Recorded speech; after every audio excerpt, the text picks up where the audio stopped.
Voici 5 façons de personnaliser vos listes numérotées ou vos listes à bulles en HTML et CSS. Commençons par nos listes numérotées. Pour rappel, une liste numérotée, c'est un élément OL avec un ensemble de sous-éléments LI à l'intérieur. Ici, j'ai une liste numérotée avec 5 items. Comme vous pouvez le constater ici, ça commence avec le numéro 1 et s'achève par le 5e élément avec le numéro 5. Première astuce, c'est comment commencer votre liste par un autre numéro que le numéro 1. Disons que par exemple, j'ai ma liste ici avec 5 items, mais je veux que ma liste débute avec le numéro 5 au lieu du numéro 1. Donc, tout ce que j'ai à faire, c'est d'aller dans mon élément OL, d'appliquer l'attribut start et à cet attribut, je donne une valeur. Par exemple, la valeur 5. J'enregistre et comme vous pouvez le constater ici, j'ai ma liste maintenant qui débute par le numéro 5. Deuxième astuce, c'est comment renverser la numérotation de vos listes. Avant tout, je vais supprimer mon attribut start.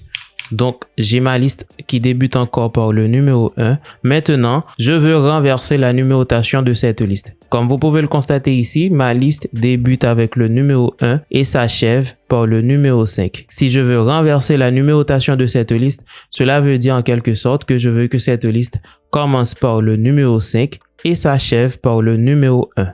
Donc, je dois aller dans mon élément OL et appliquer au fait l'attribut reversed. J'enregistre. Une fois que c'est fait, vous pouvez constater que ici, la numérotation de ma liste est renversée. Mon premier élément a maintenant le numéro 5 et mon dernier élément a maintenant le numéro 1. Vous pouvez au fait combiner les attributs. Disons que j'ai ma liste ici qui est renversée, mais je veux que cette liste débute non pas par le numéro 5, mais par le numéro 10. Donc, tout ce que j'ai à faire, c'est appliquer l'attribut start ici et dire que la liste doit débuter par le numéro 10. J'enregistre. J'ai maintenant ma liste qui débute par le numéro 10. Et comme ma liste est renversée, le deuxième élément prend le numéro 9, le troisième 8. Vous pouvez en effet combiner les attributs pour avoir le résultat désiré. Troisième astuce, vous pouvez donner un numéro bien spécifique à chaque item de votre liste. Donc, je vais supprimer les attributs ici, comme ça. Donc, j'ai une liste normale qui commence par le numéro 1 et s'achève par le numéro 5. Disons que dans cette liste, je veux donner une valeur, un numéro bien spécifique à chaque item de ma liste. Donc, pour ce faire, je dois aller à l'item en question. Disons que l'item 2, je veux lui donner la valeur 10. Donc, ce que j'ai à faire, je vais à l'élément LI qui représente l'item 2 et j'applique l'attribut value. À cet attribut, je donne le numéro souhaité, par exemple le 10. Maintenant, si je vais dans ma liste, je vois que le deuxième élément prend le numéro 10, le troisième élément prend le numéro 11, le quatrième élément prend le numéro 12, le dernier élément prend le numéro 13. Donc, vous pouvez customiser la valeur de tous les items. Disons qu'au dernier élément, je veux donner la valeur 13. Donc, je vais à l'élément LI qui représente le dernier élément et j'applique l'attribut value. Et à cet attribut, je donne la valeur 13. J'enregistre et comme vous pouvez le constater, le dernier élément a la valeur 13. Je peux ainsi customiser tous les items de ma liste et donner à chacun des items une valeur désirée. Ce que je vais faire, au premier élément, je vais donner la valeur 5. Au troisième élément, je vais donner la valeur 8. Au quatrième élément, je vais donner la valeur 50 par exemple. J'enregistre et vous voyez que ma liste a une numérotation très personnalisée qui suit la valeur que j'ai donnée à chacun des éléments LI de ma liste. Maintenant, voyons les listes non numérotées, c'est-à-dire les listes à bulles. Voici deux façons de personnaliser vos listes à bulles. Pour rappel, une liste à bulles, c'est un élément UL qui a un ensemble d'éléments LI à l'intérieur. Donc, je vais transformer ma liste numérotée ici en une liste à bulles. Donc, pour ce faire, je vais remplacer l'élément OL par l'élément UL et ensuite, je vais supprimer les attributs value de mes éléments LI. Donc, ce que je vais faire maintenant, je supprime celui-ci, celui-ci, celui-ci, celui-ci et celui-ci. Voilà, j'ai maintenant une liste à bulles.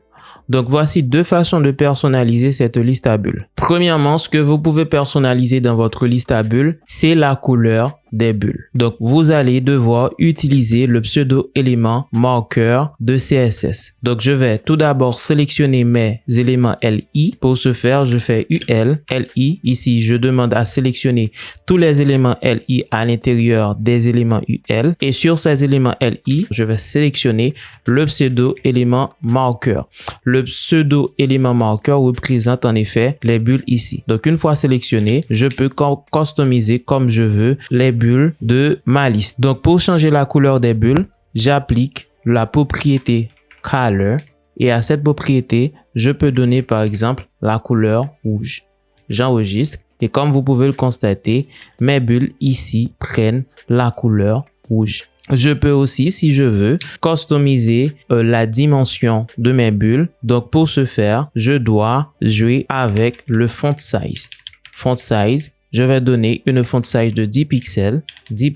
J'enregistre et comme vous pouvez le constater, l'épaisseur de mes bulles diminue. Je peux donner une font size de 30 pixels par exemple et comme vous pouvez le constater, l'épaisseur de mes bulles s'agrandissent. Deuxième chose, vous pouvez remplacer les bulles par des emojis. Pour ce faire, je vais supprimer ma ligne de code ici. Donc, j'ai une liste à bulles classique. Je vais sélectionner l'ensemble des LI et j'utilise la propriété listStyle qui me permet au fait de remplacer les bulles par ce que je souhaite. Je vais remplacer les bulles par une emoji cœur. Donc, je vais sur Google, je vais rechercher une emoji qui représente un cœur. Je tape heart emoji. Je copie mon emoji, CTRL-C, et à l'élément listStyle, je mets des guillemets et je colle mon emoji ici. Voilà, si j'enregistre, je vois que mes bulles disparaissent et sont remplacées par des cœurs. Voilà comment vous pouvez personnaliser vos listes numérotées, mais aussi vos listes à bulles en HTML et CSS. N'oubliez pas de vous abonner à cette chaîne pour ne rater aucune de mes prochaines vidéos et je vous dis à bientôt.